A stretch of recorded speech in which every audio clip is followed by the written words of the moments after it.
Hello everybody, आप सभी का एसएस क्लासेस में फिर से स्वागत है। पिछले वीडियो में मैंने आपको पीपल एज रिसोर्स के बारे में बताया था।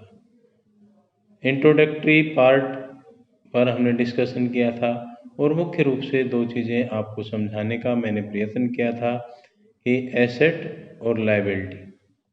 मैंने बताया था कि कॉमर्स यदि आप आगे लेते हो तो इनका आपको बहुत बार अध्ययन करना पड़ेगा, लेकिन यहाँ आपको इतना ही कि एसेट से हमारा अभिप्राय क्या है, जिससे हमें अर्निंग होती है। जहाँ हमने एक बार पैसा लगा दिया और फिर उससे हमें अर्निंग होती रहे तो वो हमारा एसेट है। जैसे हमने मकान बनाया और उसमें हमने किराए की बिल्डिंग बनाई तो किराया आता रहता है। एक बार इन्वेस्ट किया then it gave earning, that is asset.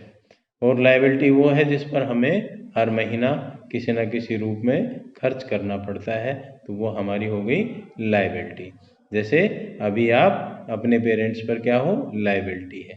आप में इन्वेस्ट किया जा रहा है, आप पर पैसा किसके थ्रू लगता है, एजुकेशन और हेल्थ केयर के द्वारा आप में इन्वेस्टमेंट हो रहा है। तो लायबिलिटी जिसपे आप पैसा खर्च करें, जिससे पैसा खर्च होता हो, और एसेट जिससे आपकी अर्निंग होती हो। तो ये कल हमने आपको बताया था। इसके साथ ही हमने ये भी बताया था कि किस तरह से पॉपुलेशन को हम एसेट्स में कन्वर्ट कर सकते हैं।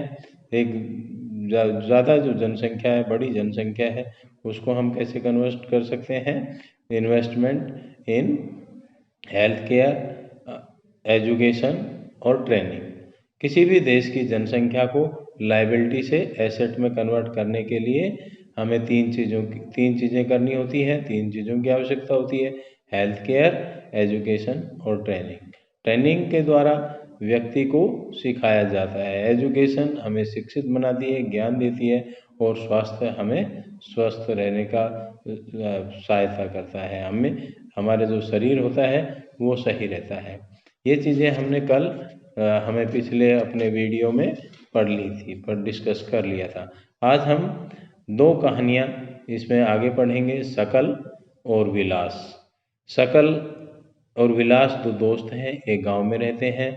शकल की माँ घर का काम करती है, उसके छोटे भाई जीतू और बहन सीतू की देखभाल करती है। उसके पापा बूटा खेतों में काम कर कर अर्निंग करते हैं और शकल को पढ़ने में मदद करते हैं। वो चाहते हैं कि शकल आगे पढ़कर एक बड़ा इंसान बने। शकल ने 10th की, फिर हायर सेकेंडरी और उसके बाद वोकेशनल कोर्स किया।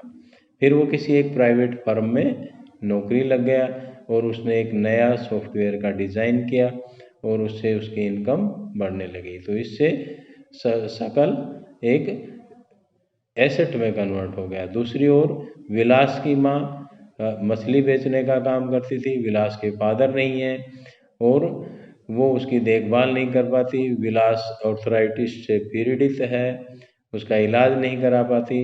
स्कूल में वो शिक्षा ग्रहण करने नहीं गया, तो उसमें शिक्षा और स्वास्थ्य में किसके कारण, गरीबी के कारण निवेश नहीं हुआ और बड़ा होकर विलास भी अपनी माँ की तरह मछली बेचने का काम करने लगा।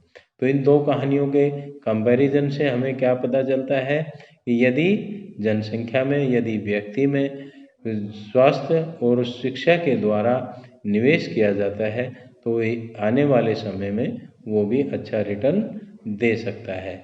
इसका सबसे बड़ा एग्जाम्पल आप जापान के रूप में देख सकते हो बेटा।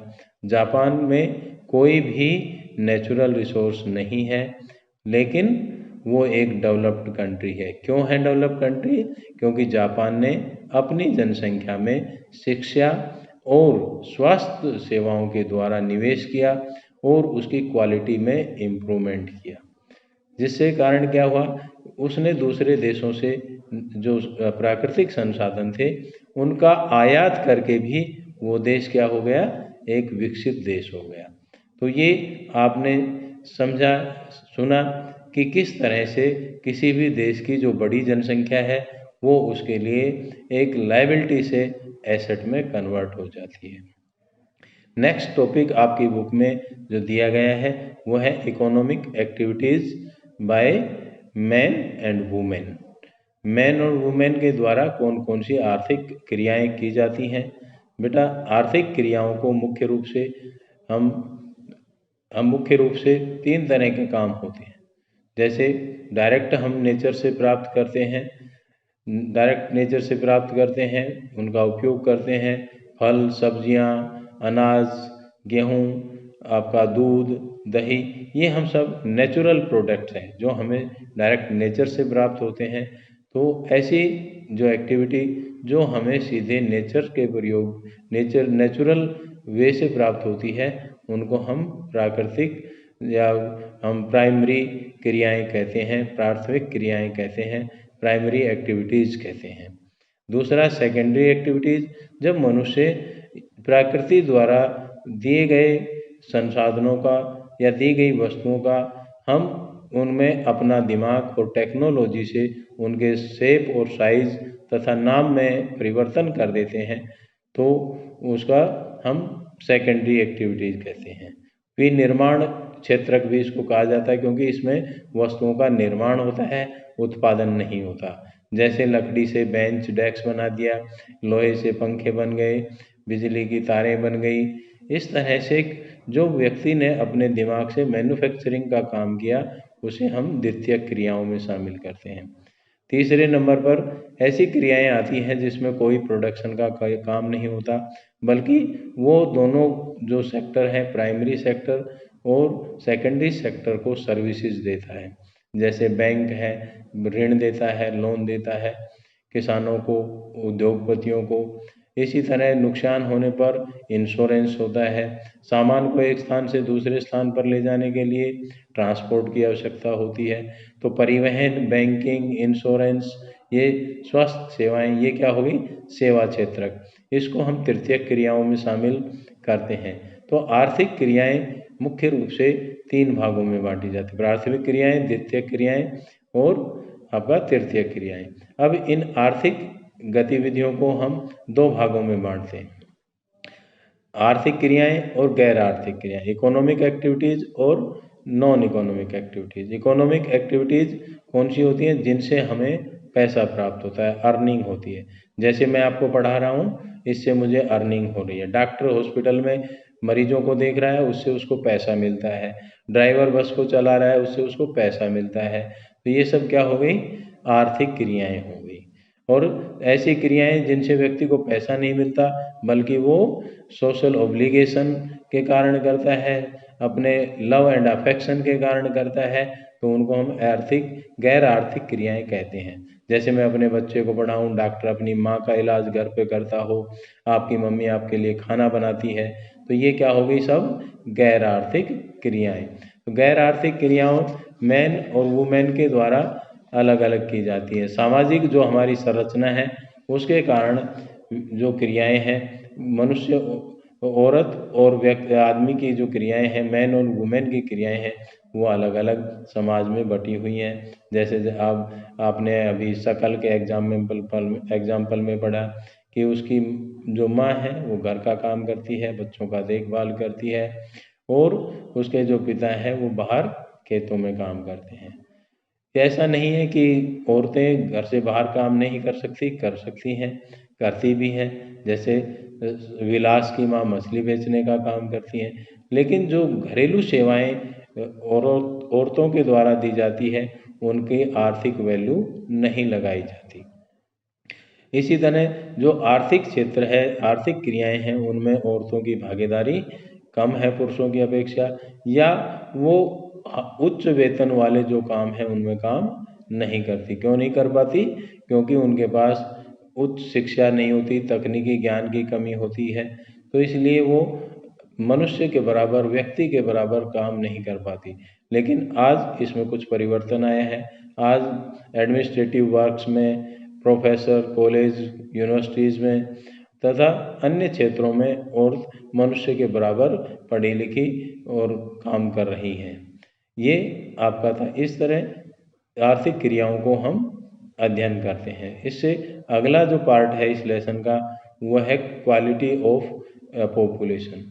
क्वालिटी ऑफ पॉपुलेशन का इंक्रीज करने का दो ही हमने साधन बताए हैं, एक एजुकेशन और दूसरा स्वास्थ्य सेवा। एजुकेशन के क्षेत्र में सरकार के द्वारा नवोदय विद्यालय खोले गए हैं, मिड डे मील दोपहर का भोजन दिया जाता है बच्चों को। इसी तरह जो बच्चे कुपोषण का शिकार हैं उनके लिए उचित डाइट की व्यवस्था की गई है।